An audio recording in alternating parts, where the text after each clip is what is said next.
અરવિંદ રાણાએ કહ્યું, માલ ખાય અધિકારી અને માર ખાય ચૂંટાયેલા પ્રતિનિધિઓ. સુરત જિલ્લા કલેક્ટર કચેરી ખાતે ધારાસભ્યો અને પ્રતિનિધિઓની સંકલન બેઠક યોજાઈ. પૂર્વના ધારાસભ્ય અરવિંદ રાણાએ સુડા સામે આક્ષેપો કર્યા હતા. સુડા વિસ્તારમાં આવતી 82 જેટલી શૈક્ષણિક ગેમિંગ હોટેલ જેવી મિલકતો બીયુસી ફાયર એનઓસી ન હોવાથી સીલ કરવામાં આવી. સુરત જિલ્લા કલેક્ટર કચેરી ખાતે ધારાસભ્યો અને પ્રતિનિધિઓની સંકલન બેઠક યોજાઈ. પૂર્વના ધારાસભ્ય અરવિંદ રાણાએ સુડા સામે આક્ષેપો કર્યા છે. સુડા વિસ્તારની આવતી 82 જેટલી શૈક્ષણિક ગેમિંગ હોટેલ જેવી મિલકતો બીયુસી ફાયર એનઓસી ન હોવાથી સીલ કરવામાં આવી. પરંતુ સુડા વિસ્તારમાં આ સિવાય બીયુસીની મંજૂરી વગર ચાલી રહ્યા છે યુનિટો. તેની જવાબદારી કોણે નક્કી કરવાની? રાજ્ય સરકાર દ્વારા સુડા અધ્યક્ષ તરીકે સુરત મનપા કમિશનર શાલિની અગ્રવાલે કરેલ છે નિયુક્તિ. મનપા કમિશનરને બાંધકામ પ્રવૃત્તિઓ પર ધ્યાન રાખવાની છે સત્તા. જે લેણ અકસ્માત બને ત્યારે શાસકોની ઉપર ધોવાય છે માછલા. અરવિંદ રાણા ધારાસભ્યએ આક્ષેપ કર્યો હતો. જિલ્લા કલેક્ટર સૌરભ પારઘીએ આગામી સંકલનની બેઠકમાં પાલિકા કમિશનરને ઉપસ્થિત રહેવા માટે ફરમાન કર્યું છે.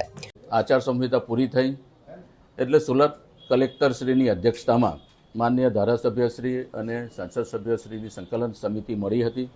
આ સંકલન સમિતિની અંદર કેટલાક પ્રશ્નો હતા, કેટલીક રજૂઆતો હતી અને કેટલીક માહિતીઓ માંગવામાં આવી હતી.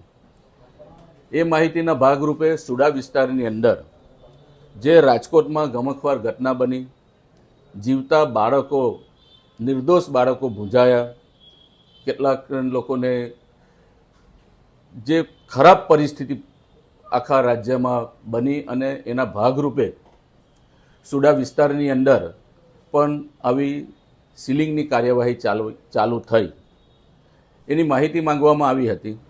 એમાં સુડાના કારોબારી અધ્યક્ષ તરીકે એ અધિકારીએ લગભગ 82 જેટલી મિલકતો સુડા વિસ્તારની અંદર, એ લગભગ શૈક્ષણિક હેતુવાળી 80% મિલકતો, કેટલીક મિલકતો જેમાં હોસ્પિટલ ચાલતી હતી, કેટલીક મિલકતોમાં ગેમિંગ ઝોન ચાલતું હતું અને એવી મિલકતો ઉપર સીલ મારવાની કામગીરી ચાલુ કરી હતી, એવી માહિતી આપવામાં આવી હતી. ત્યારે પ્રશ્ન એ થાય છે કે જે મિલકતો આજે બની નથી, વર્ષોથી ચાલતી હતી. મેં જે માહિતી માંગી એમાં કેટલીક મિલકતોમાં 1980થી કાર્યરત હતી, કેટલીક મિલકતો 2000ની સાલથી કાર્યરત હતી અને આવી મિલકતોને આજે જ્યારે સીલ મારવામાં આવે છે ત્યારે કોઈ અધિકારીની જવાબદારી આમાં બને છે કે કેમ?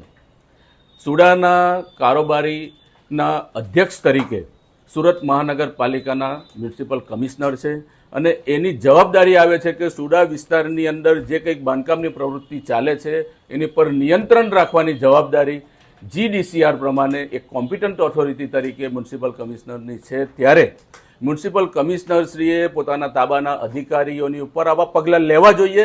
એક પણ પગલાં લીધા નથી અને 82 મિલકતોને જ્યારે સીલ મારેલી છે, 82 મિલકતોની ઉપર બીયુસી નથી અથવા તો એની ઉપર આપણે ફાયર સેફટીની સુવિધા નથી, એમ કરીને એ મિલકતો સીલ મારી છે. ત્યારે આમાં કોઈ અધિકારીની જવાબદારી બને છે કે કેમ? જો અધિકારીની જવાબદારી બનતી હોય તો એ અધિકારી ઉપર પગલાં લેવા જોઈએ.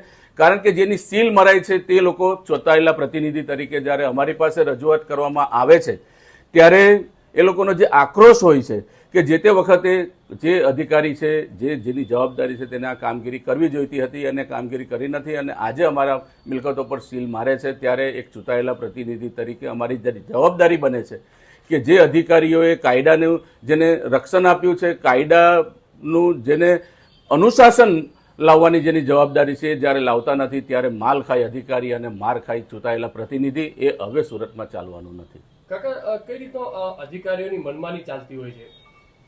મેં તમને કહ્યું ને કે આ કામ આજનું નથી. કેટલા વર્ષોથી ચાલતી મિલકતોની ઉપર આજે તમે સીલ મારો છો, આજે તમે એની વપરાશ બંધ કરાવો છો, તો જે તે વખતે જ્યારે આ કામગીરી ચાલતી હતી ત્યારે તમારી સત્તામાં આવતું, તમારી જવાબદારીમાં આવતું હતું અને તમારે કાયદા પ્રમાણે વર્તવાનું હતું અને એ કાયદા પ્રમાણે વર્તન નહીં કરે તો જે તે વખતે તમે એની પર એક્શન લઈ શકતા હતા. આજે જ્યારે આવા ગમખ્વાર અકસ્માતો બને છે તેની તમે રાહ જોતા હતા અને આવા ગમખ્વાર જે ઘટનાઓ બને ત્યાર પછી તમારે તંત્રએ જાગવાનું હોય તો તમારા અધિકારીઓ શું કરે છે? અધિકારીઓને માલ ખાવા માટે રાખેલા છે.